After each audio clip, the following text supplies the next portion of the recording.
Good afternoon, everyone. Today, I'm inviting you to another field trip. It's going to be not so far. We're going to go to Plymouth this time. Many of you believe that in order to see cool animals or plants, you have to travel far to other lands or at least to another state. But I hope that you change your mind after my presentation, because I believe this place is very special. It's another universe, really, in our world, hidden universe. And as you can see, this is a very unusual plant here on my title slide. I doubt many of you recognize this plant, and yet it grows right there in the forest to which I'm inviting you. This is Myles Standish State Forest.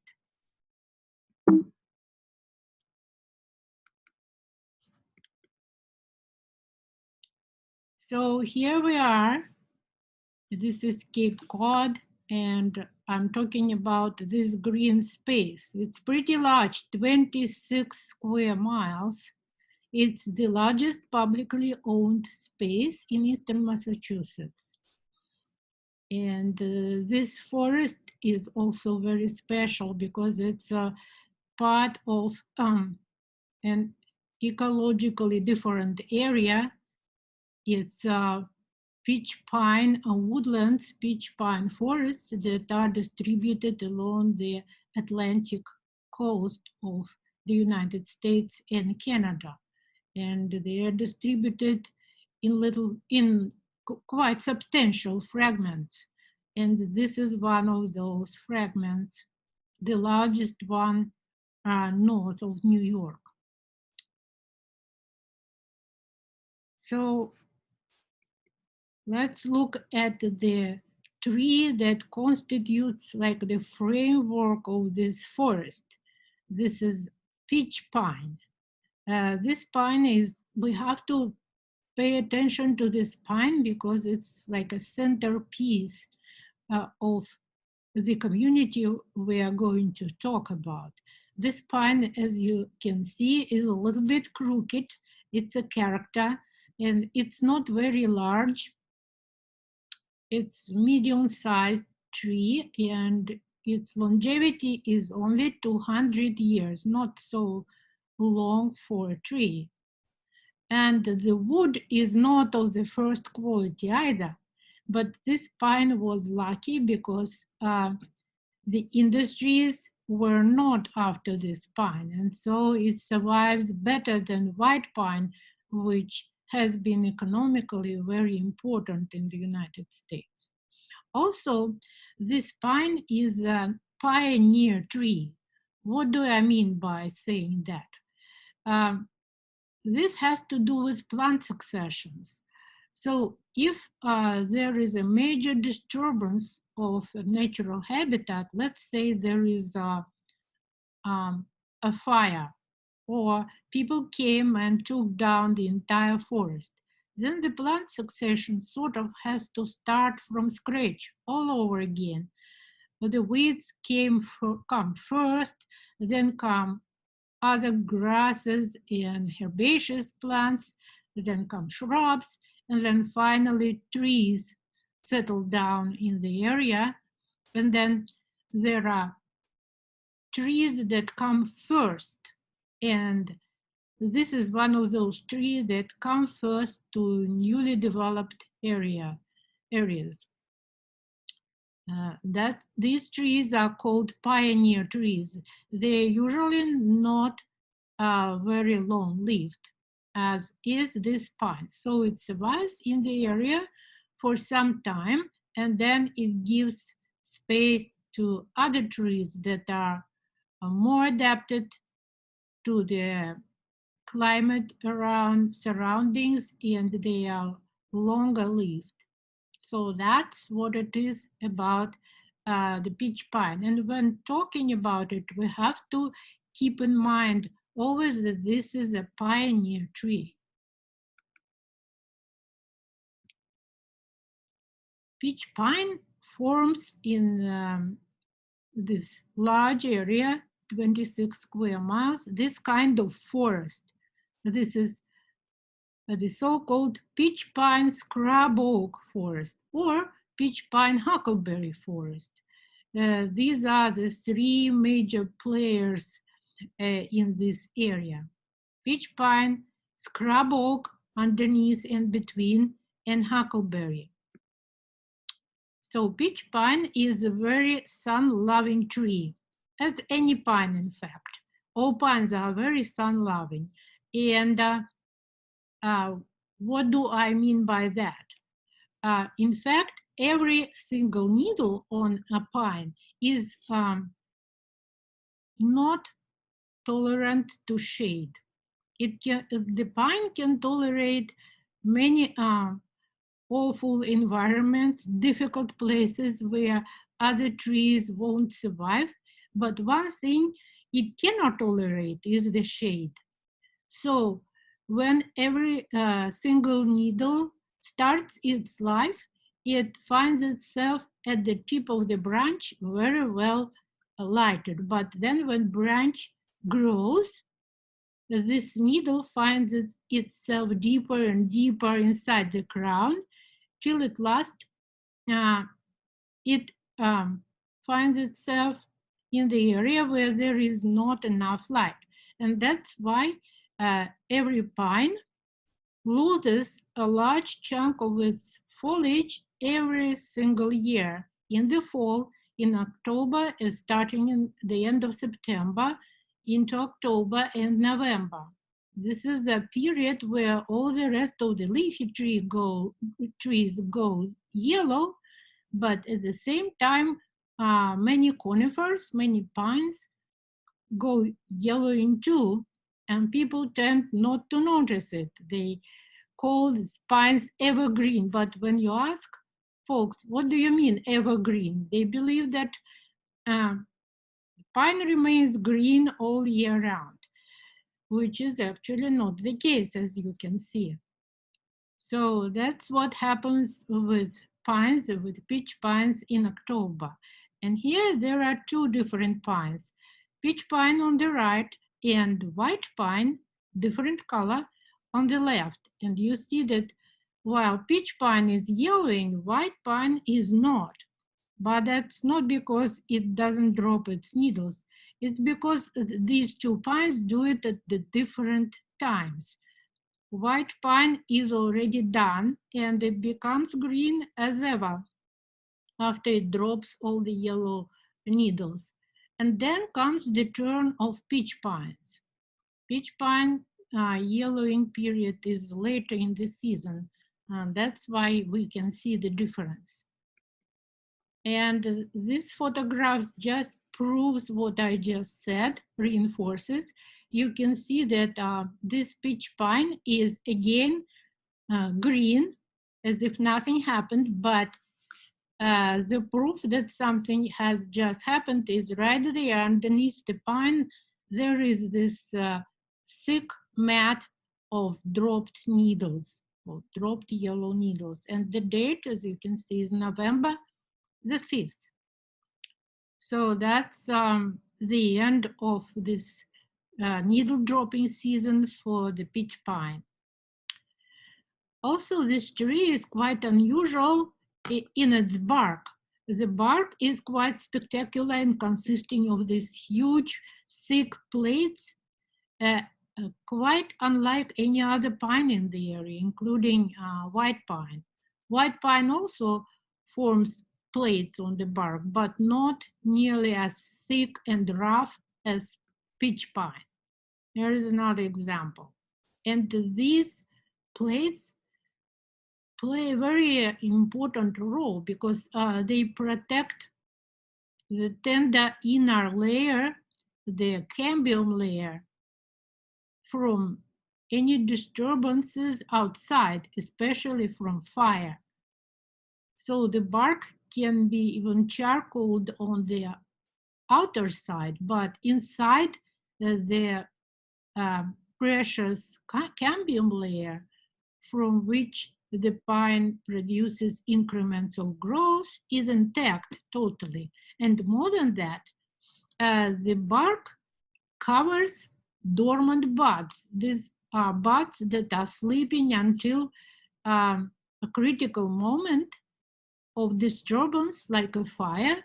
After the fire, they break up into growth and produce new healthy branches if the crown of the tree is damaged by the fire.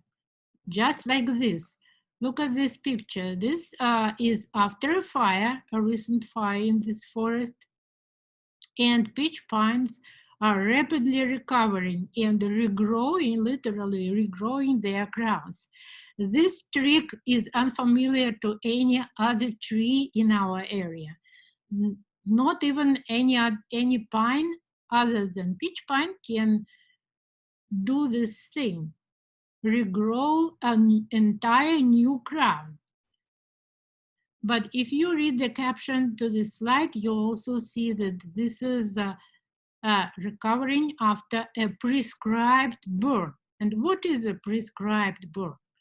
Well, I have to explain that the entire peach pine forest in Myles Standish State Forest has developed after multiple severe fires that wiped out all other vegetation, and it was mostly peach pine that was able to hold on and survive. And some of these fires were really devastating. The last such huge fire took place in the 50s, and there is still population in Plymouth that remember this huge, terrible fire in the 50s. And so the firefighters try to prevent these devastating events. And in order to prevent them, you have to get rid of the fuel that accumulates on the forest floor over the years. The less there is a fuel, the less severe the next fire is going to be. And so the prescription for this disease is to make up an intentional small fire that will rid the area of the leftovers, and that way this is a preventional fire.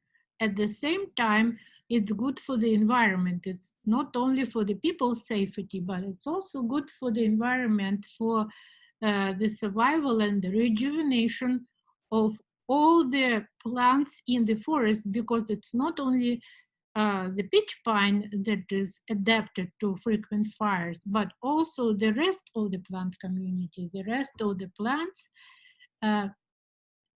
also benefit from frequent fire, and they just rejuvenate themselves, just like this scrub oak underneath the pines that you can see in this area.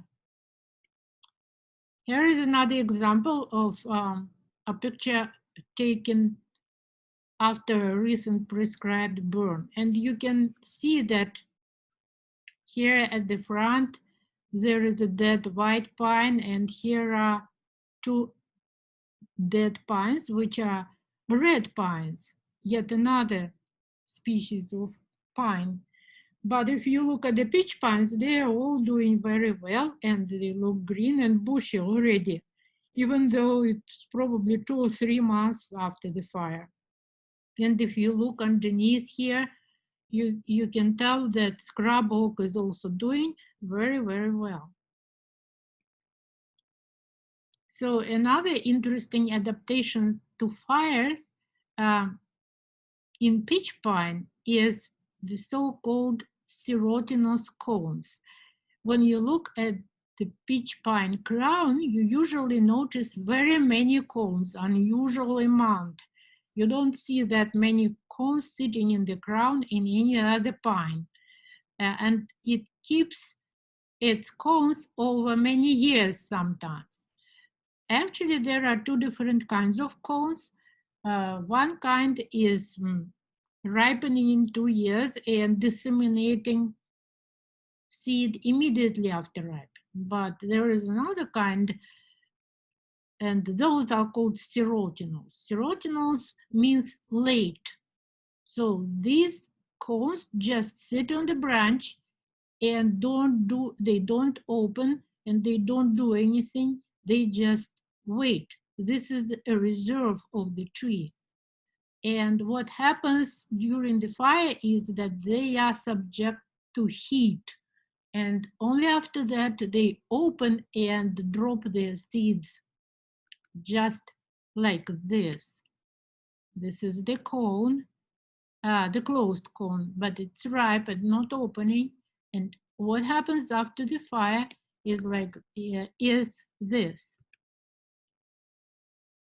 So these cones have just opened and dropped the seed right into the ashes, which serve as a fertilizer. And so this way, after the fire, pitch pine produces new additional generations of seedlings. So it's not only that the existing trees survive, but it actually stimulates new generations of little pines.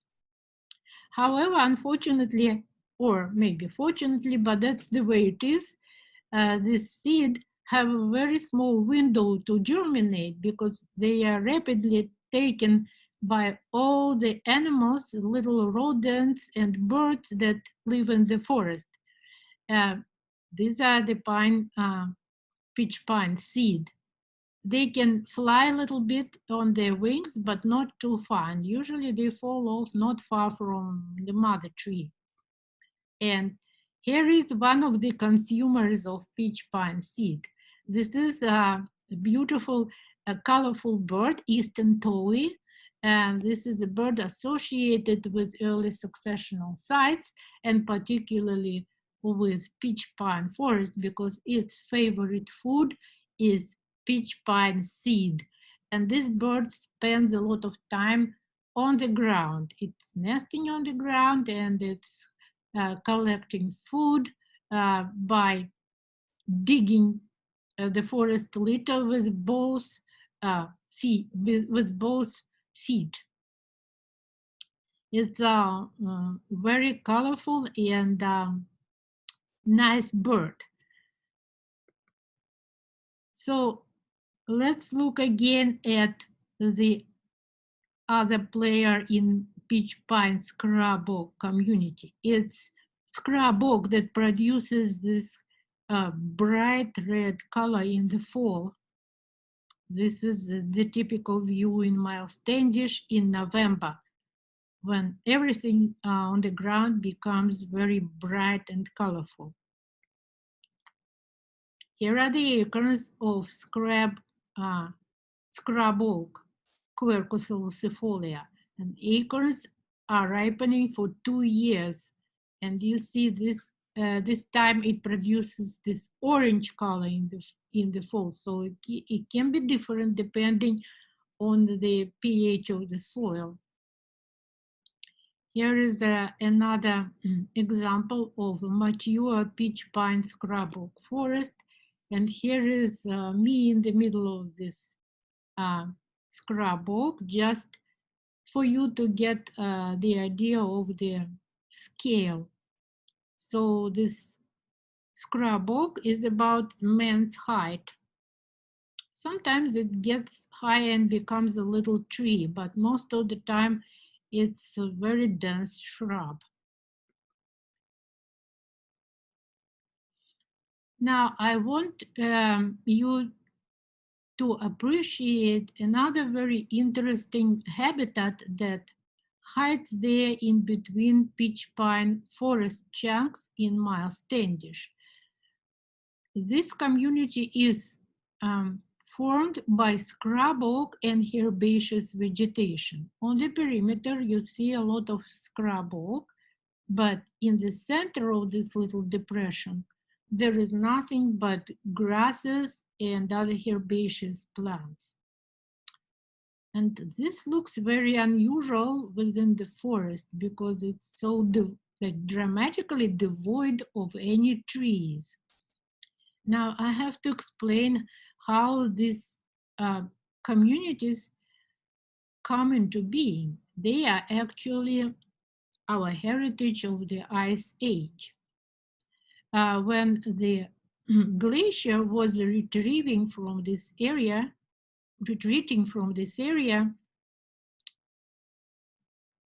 large chunks of ice were left behind, and they melted very gradually, sometimes for centuries, because they were huge and they were very heavy, so they produced these depressions. In the end, they melted totally, but depressions were left behind, and that's what we are watching in this frame, such one of these depressions. And so if they were deep enough to reach the groundwater level, then they were filled with water, and we ended up with kettle ponds. Those that were not deep enough to reach this groundwater level, they remain dry like this one. And so the groundwater level in the Plymouth County and under Plymouth itself is quite close to the day surface because there is a huge underground lake actually underneath Plymouth. The entire Plymouth is sitting on this big lake, and all the residents are taking water from this lake. They actually depleting it because of overpopulation of the area right now. And so this underground lake is called aquifer.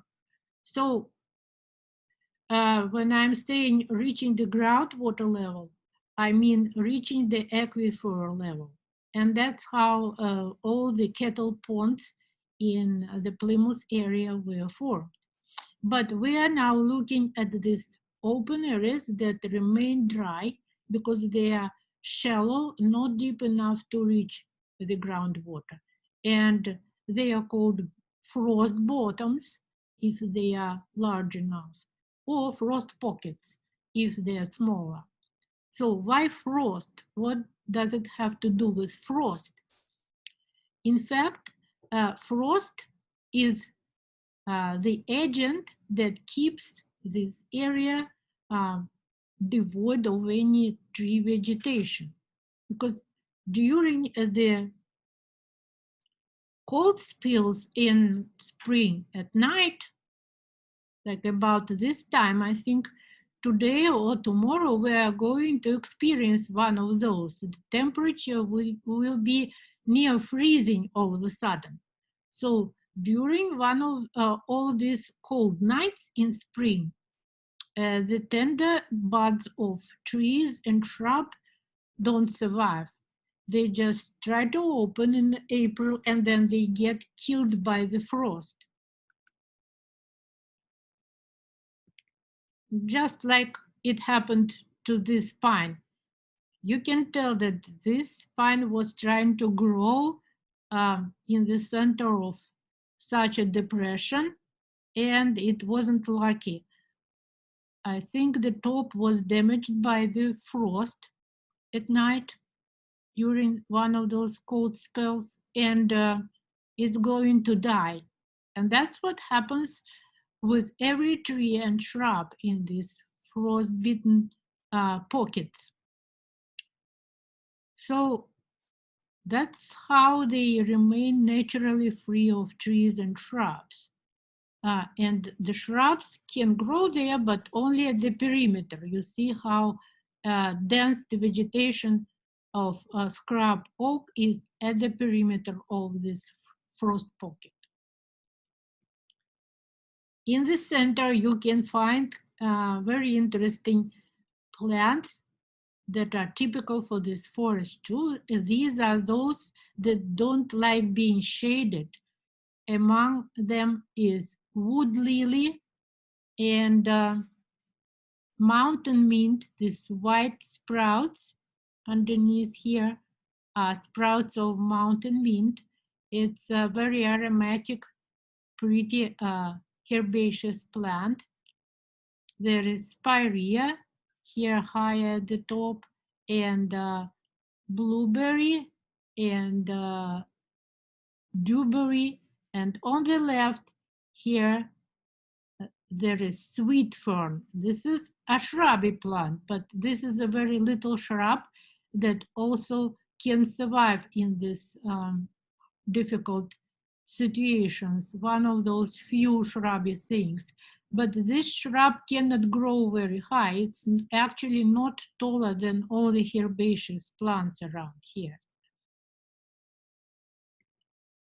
So one problem that happens, we now experience in these frost pockets and frost bottoms in Myles Standish is the expansion of Norway spruce. Norway spruce, as its name says, is a non-native tree that has been introduced to Myles Standish State Forest in plantations.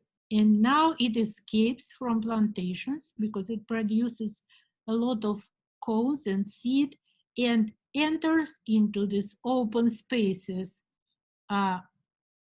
otherwise that would be otherwise free of trees. And it expands there very quickly.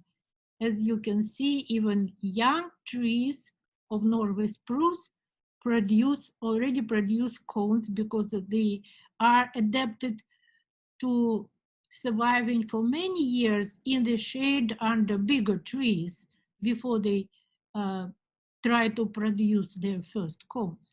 But in case they are growing in the open and are not shaded, this process of maturing, speeds up, and they start producing cones very early in their life. And they advance and produce new generations of seedlings very quickly. And so they fill up this frost pocket, as you can see, and uh, very soon they become very dense. That's me pointing to these cones that the young spruce has produced. And they just uh, start growing. Instead of a frost pocket, very soon you have a typical uh, forest from Northern Europe with all the satellites of Norway spruce, with all the mosses. It's very gloomy and it's very different from any native vegetation. So we actually don't want this process to go further.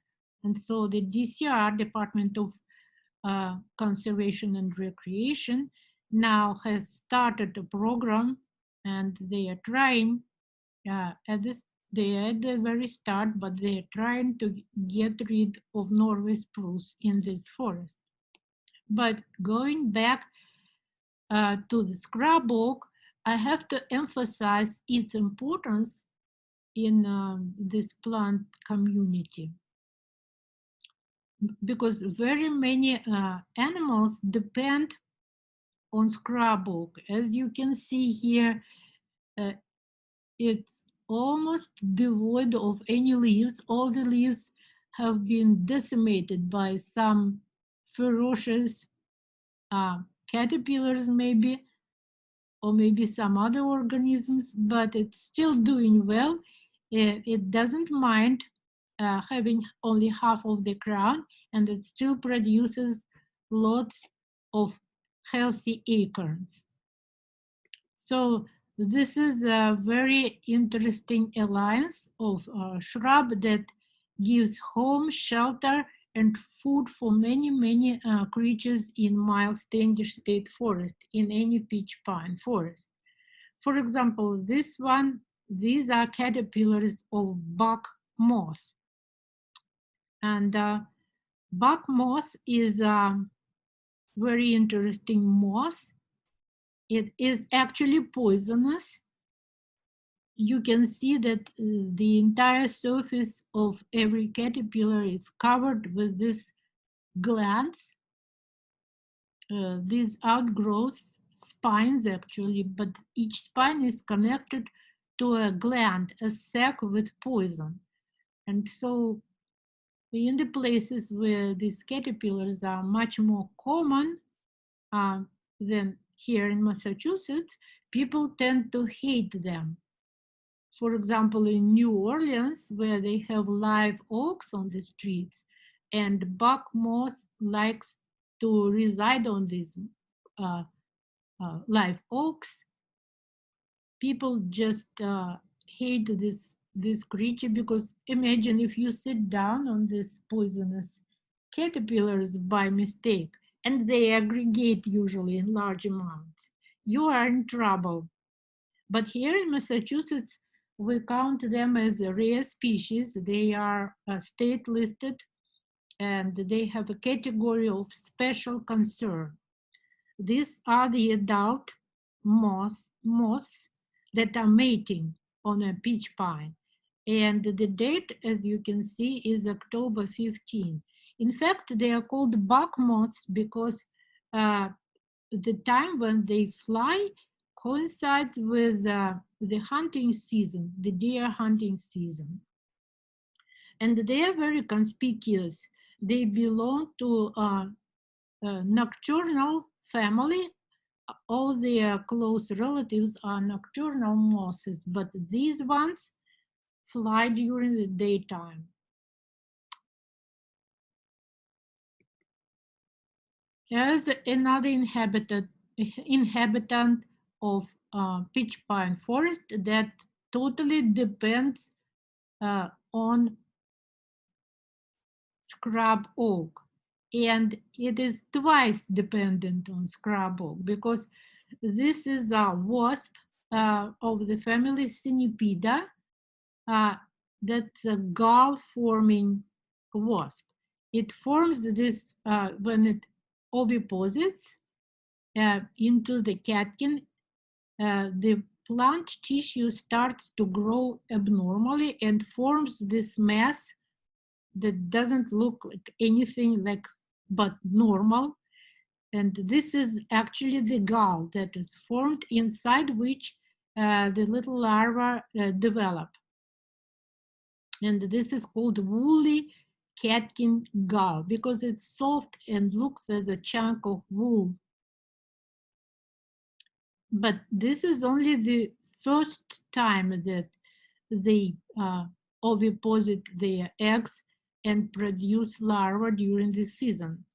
And this first generation is asexual, meaning that these are only females that oviposit these eggs. But then the wasps that the larvae that leave this gall and develop into wasps are sexual generation. So they produce 2 generations per year. This sexual generation, they mate and they again oviposit eggs into scrub oak, but this time they use the acorns, the ripening acorns, and that happens in the middle of the summer.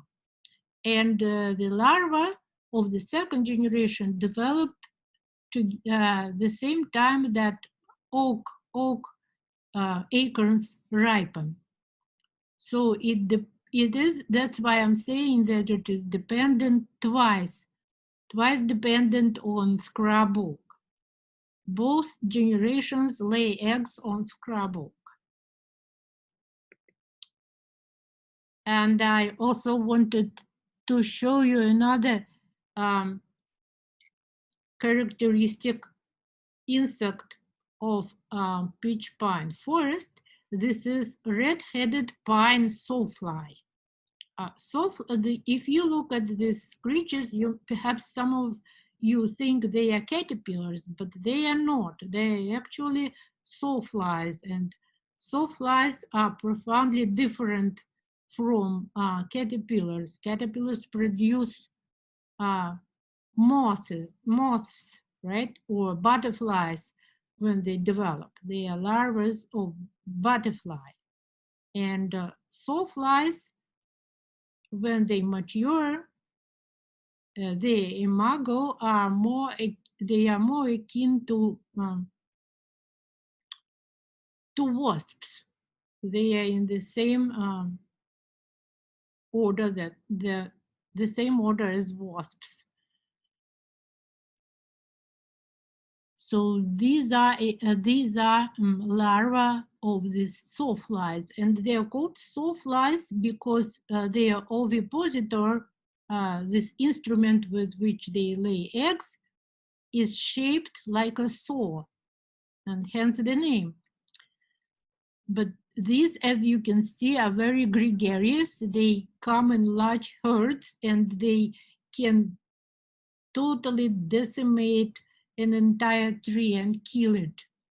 But usually this big damage is only inflicted in pine plantations.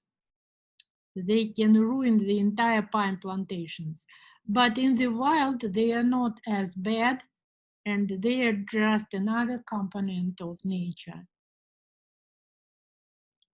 They are really very ferocious. They can eat the entire foliage of the tree, and after they're done with foliage, they can even feed on the bark and also ruin the bark of the tree.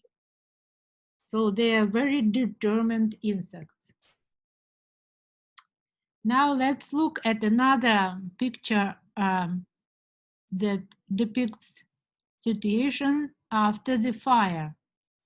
And you can tell that there is something that is flourishing on the floor of this forest. This festive shrub is black huckleberry. It's another fire-loving shrub that flourishes in Myles Standish State Forest. Here it is in flower, very colorful pink small flowers, and here is the same shrub in fruit. They are very yummy, tasty in case they are growing in the sun. There is enough sun where they can grow large and juicy. Of course, there are other nice berries in this forest. They are blueberries. And many of you, of course, are familiar with highbush blueberry. But in Massachusetts, in addition to highbush blueberry, there are two more blueberries growing in the wild. One is lowbush blueberry, the very little one, and another is a little higher and is called hillside blueberry. That's what we're looking at. And here you can compare hillside and lowbush blueberry because they are growing often close together and it's easy to photograph both of them in one frame. And so the one that is lighter colored and a little taller is hillside blueberry, and the one that is lower and darker colored is lowbush blueberry. So the Latin name of lowbush blueberry is Vaccinium angustifolium. Angustifolium translates as narrow-leaved, and if you compare, you can see the difference. The dark-colored little blueberry is, of course, has of course narrower leaves than the other blueberry. And the Latin name of hillside blueberry, the taller one, is Vaccinium pallidum. And pallidum just translates as pale. And that's again true to life, as you can see. It's much paler than the dark colored small little blueberry, lowbush blueberry. Especially the difference is dramatic at the beginning of the season. And this photograph also explains the difference between the two blueberries. In the front, at the front here, you see a lowbush blueberry that has already produced leaves. The date is May 20th. And here in the background, a much taller shrub, that's hillside blueberry, and you can tell that it is very much behind. It's not yet produced any leaves or flowers, and it only has leaf and flower buds, and they are not yet quite open. So these are a few differences between these two blueberries, but both are important in Myles Standish State Forest. Another difference is that the little lowbush blueberry is more adapted to fires than hillside blueberry. In fact, it's one of those shrubs that is flourishing after the fire. And hillside blueberry is less adapted to fires, but it's more adapted to shade. And so you can find it often growing underneath the pines. While lowbush blueberry doesn't like being underneath anything, and it enjoys open spaces such as frost pockets, for example, where it is very, very productive in Myles Standish. During this season, when it ripens, you can just come to a frost pocket, lie down on your tummy, and eat blueberries without even touching them with your hands. It's very, very prolific. There is the flowers of hillside blueberry, and again, this photograph shows like lowbush blueberry um, is recovering very nicely after recent fire. You see these larger clumps are clumps of scrub oak, which is also growing back from underground shoots. They're called epicormic shoots. And lowbush blueberry is doing very well. All these little sprouts are those of lowbush blueberry. And you can tell that it's intensively recovering. Here's another example where you can see charcoal pines. That tells you that the fire has happened recently here in this area, and the lowbush blueberry is doing very well, even under the trees, but probably because the crowns are still not fully recovered and there is a lot of light on the bottom. And yet another component of this forest, very important one, is bracken fern. This is a very unusual fern. You can recognize it easily by its equilateral triangle form of the leaf. This is a single leaf that consists of three parts and like three branches, and therefore it forms this equilateral shape. So you can recognize this bracken fern by this shape. This fern is unlike any other fern around here. Maybe there is only one more that can tolerate dry situations, because normally ferns are associated with wetlands or at least moist habitats, but this one is unlike anything like that. It can grow in dry conditions, and after the fires, it can rejuvenate itself very easily because it underground it has a very dense, mighty network of thick rhizomes. And so the entire plant is actually hidden underground and sends to the light surface, to the day surface, only separate leaves. And if the leaves are damaged by the fire, it just produces the next generation of leaves. That's it. This photograph is not from Plymouth, not from the Myles Standish. This fire took place a few years ago in the Blue Hills Reservation. And their situations with fires is very different. They are not stimulated, but more damaging there.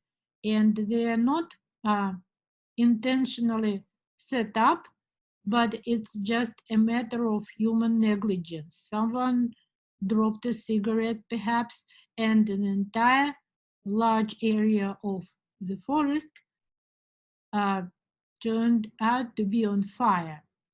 And Blue Hills Reservation has some pitch pine, but mostly the dominating tree is white pine. White pine is not at all adapted to fire. Fire is very harmful to white pine, and so many of these white pines were killed by that fire. And you can tell here are a few young white pines standing dead. And in fact, on the ground, there is not much green. Everything is charcoal except one thing. And this is, of course, bracken fern that is impossible to kill by the fire. It just rejuvenates itself, sends out new growth, new leaves, and does very well and spreads. In fact, it spreads after the fires. Here we are back again to Myles Standish Forest, and you see that again the charcoal trees and the pines are not even fully recovered. Many of them are still yellow, not producing any new shoots, not rejuvenating their crowns, but on the ground the life is bursting, and this is exclusively the bracken fern that is doing very well. It is a very successful fern that has conquered the entire world. It is present on every single continent of the world except Antarctica, and every continent people on every continent believe that this is their native fern. So it's believed to be native all across the world. Here I wanted to show you, I just took an opportunity to photograph a road margin in the forest, and here you can see how vulnerable this forest is and how little soil it is developed on. This is because of these multiple fires, and this was devastating for the soil. And basically, this land is not productive. It wasn't productive for any agriculture, and that's why it remained vacant land, because no one was using it, because the soil was so poor. There is hardly any soil, in fact. This soil layer is very, very thin, and this is what supports the entire plant community in Myles Standish. So, of course, this land is very prone to erosion, and with any new fire, the soil layer becomes thinner. So in this area, I already told you that there are very many special plants that are specially adapted to this disturbed, poor habitats where there is hardly any soil. And now time has come to get you familiarized with that plant that was shown on my initial slide, that unusual plant. And this is the same thing in flower. And the date, please pay attention, the date is April 5. So it's a very, very early bloomer. All these red areas that you see in this frame is this plant in flower, dark red color it produces. And the light areas that look like almost like white are not the snow. These are lichens with which this plant called broom crowberry likes to be mixed. So lichens are also pioneer uh, organisms that uh, usually are the very first things covering bare sand or bare soil. So here the sandy area, it's very open. Pitch pines are far away from each other, and the area is largely taken by broom crowberry and lichens. And broom crowberry is not your common plant in Massachusetts. This is one area where it is quite prolific, and this is immediately south of Myles Standish in Wareham. And another large, even larger area is on the Cape or on the national seashore. And that's about it. So this technically is a rare plant, even though it is delisted, it has been delisted recently. It's not on the rare plant list anymore, but it's supposed to be. So if you take a closer look, these little separate branches of this plant look like this. These are male flowers. The female are not so common and not so brightly red. But the males are quite adorable, but the color that's produced by this plant is only generated by just stamens. There are no petals even in these tiny flowers. And this head consists of some few flowers, each has a few stamens. So this is not just a single flower, but a clump of a few flowers.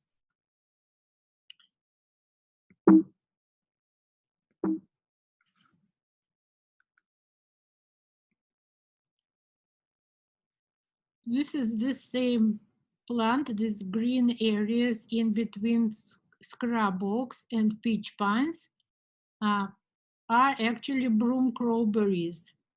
Broom crowberry growing in the same area during the summer. You can tell that this plant is kind of evergreen, although in the winter it becomes bronze. It loses this green color, but it doesn't lose the leaves. Another interesting plant in this forest is the famous New England blazing star. It's a beauty of daisy family. It also is very much sun loving, so it needs open space. And even in this forest that consists of a lot of woodlands, that means that the trees are separated from one another by rather large spaces. There is not enough habitat for this plant, and it is pushed to the roadside. This is mowed roadside, and that's the only places where I could find this plant in Myles Standish State Forest. In fact, it wasn't known in this forest until I found it 12 years ago in 2 or 3 different places, but all of these places were along the asphalt road. You can tell that it is photographed against the asphalt. And so far, it was never found in a more natural place, more natural habitat. But this mowing thing, that's the close up of this beautiful plant. The mowing thing is a blessing for this plant. At the same time, it is a curse because when it goes into fruit, it happens very late in the season. And as I told you, this is all taking place on the roadside. And the roadside is being mowed by the maintenance teams. And the DCR, who maintains this forest, hires seasonal workers in order to complete this job. And that's why they are on a strict schedule. And by November 5th, for example, all the seasonal workers are dismissed. So they have to do it early in the season, in October. And that way they ruin the plant. They just move them away prematurely and don't let them set seed. And that's why I believe this plant is so rare in this forest. But it could be basically the signature plant of this forest, but so far it didn't happen because it is prevented from setting seed and disseminating seed. Yet another spectacular plant that has to be watched in May, about a month from now. It will produce these golden patches of flowers, very beautiful, nearly evergreen plant, but it becomes, it looks quite dryish during the winter time. Then when it wakes up in spring, these are clumps of very thin leaves. These thin leaves emerge as dark red first, and then they very quickly become green and then burst into these golden flowers. I think it would look very nice on the front lawn, but unfortunately all of these plants depend on mycorrhiza, and so they are not tamed. You cannot buy them, for example, in the nursery, and you cannot even buy seed in order to produce these flowering patches of native plants near your home. And that's a pity. We have to figure out how to tame them and how to make them available for the, for beautification of our front lawns. And that way we could get rid of mowing at all. Another spectacular and very useful plant is bearberry. It's a shrubby plant, but it's low. It's crawling right on the ground and produces this colorful fruit, not edible, but very beautiful. And it is also a medicinal plant. It is famous for treating kidney problems and other health problems. And one more inhabitant of this forest, which again would do very well on a front lawn, but so far I never saw it anywhere cultivated in front of people's homes. It's a sand cherry. This is a real little cherry that grows as low clones. It's only 1 or 2 feet high, but it can produce large low clones like this. And when it goes into flower, it looks like this, quite bright flowers, but unfortunately it produces very few fruit. From my experience, I was trying to collect seed from this shrub for many years, and I always miss the fruit. Either they are taken by animals or they just don't, they are not produced. I don't know, but it's very difficult to find, and this is one of my few finds of cherry fruit. Now I wanted to also mention, of course, this plant. It is called trailing arbutus or mayflower, and this is actually our state flower, the state flower of Massachusetts. Even though this plant is not very well known and it's not very common in Massachusetts nowadays, because of the lack of habitat, because of the shrinking habitat. And the needles surrounding this evergreen shrub, it's a little evergreen subshrub. The needles are from white pine, they're not from pitch pine. This plant doesn't really do very well after fire. It's not adapted to fire. So in Myles Standish, it grows under white pine and not under pitch pine. But nevertheless, I wanted to include them, so that include this plant so you can familiarize yourself with it. Or maybe you have seen it. It's very pretty when it goes into flower, and it's going to happen right now in the forest. While we are talking, it's opening its flowers. As you can see, I photographed it April 26th, but the start of flowering usually is earlier. Of course, it depends on the season, and this year's spring is very early spring. So how did it become the state flower of Massachusetts? It was a long process, and the legislation, they couldn't decide on it for a long time, till after a lot of hesitation and voting, they decided to turn to children. It happened in 1918. The Massachusetts school children were made to vote, and they had to choose between a few different plants. In fact, they had three choices. One was mountain laurel. This is a big shrub, looking a little bit like rhododendron, but even prettier than rhododendron.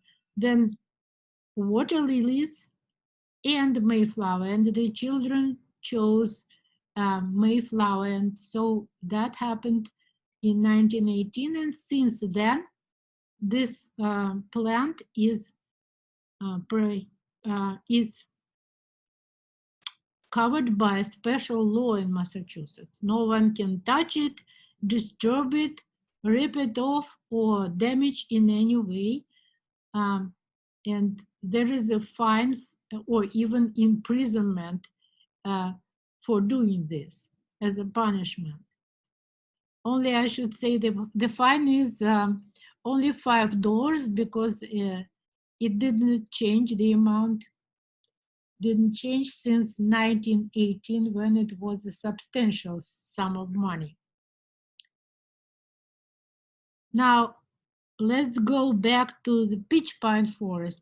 From under white pines, we're back under pitch pine. And here is another little beauty of the forest. This is actually one of the orchids that occur in the forest. It's called checkered rattlesnake plantain. And you see it's a miniature plant you can compare with mosses around. And underneath, there are two checkered leaves, hence the name. If you look closer, even under magnification, you'll see that this is a very elegant and beautiful orchid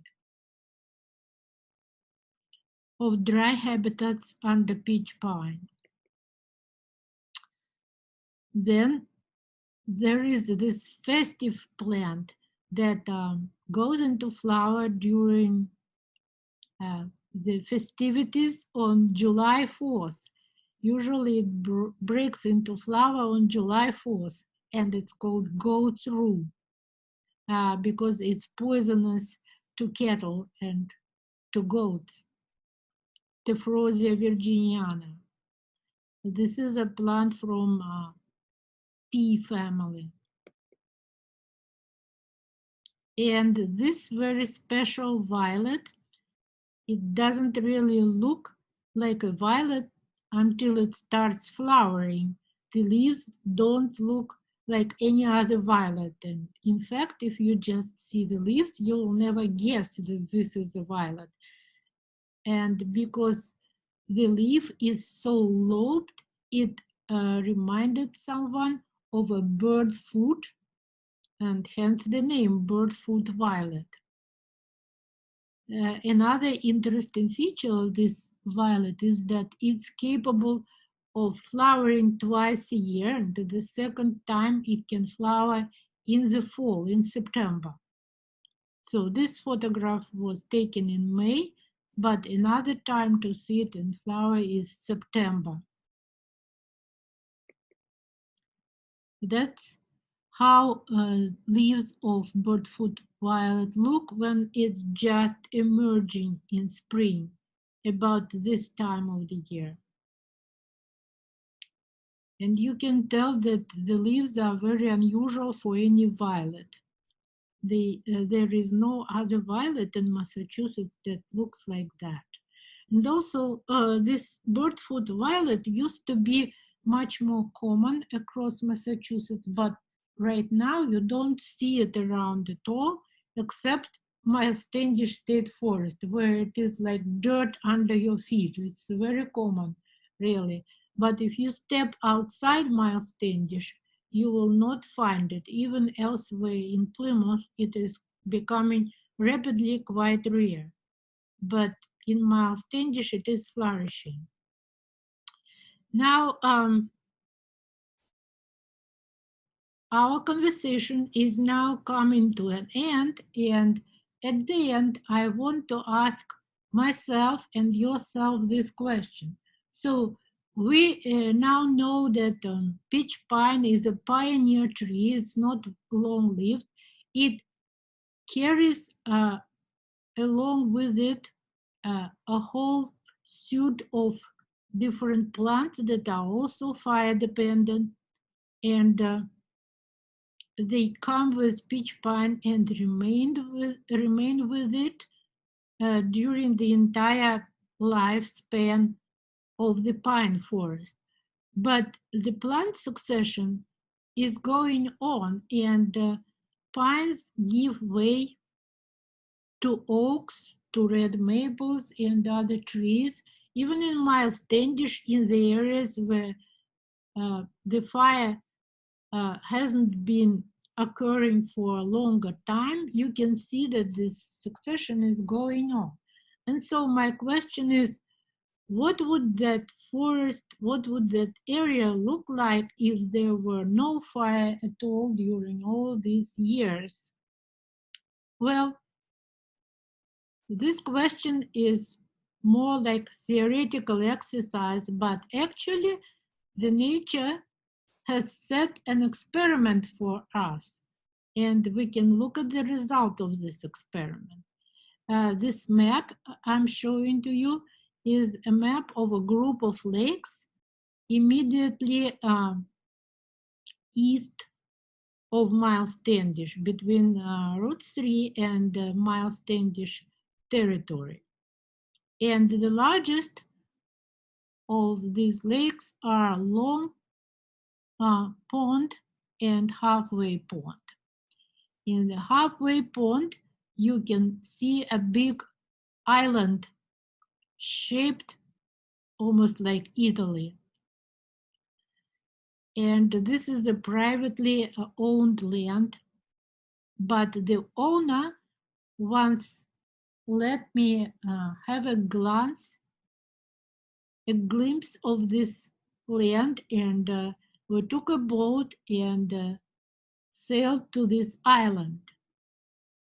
And even I was very much interested to see it because I knew that the island, being surrounded by water, was never subject to all these fires, even though all the surrounding areas were subject to multiple fires.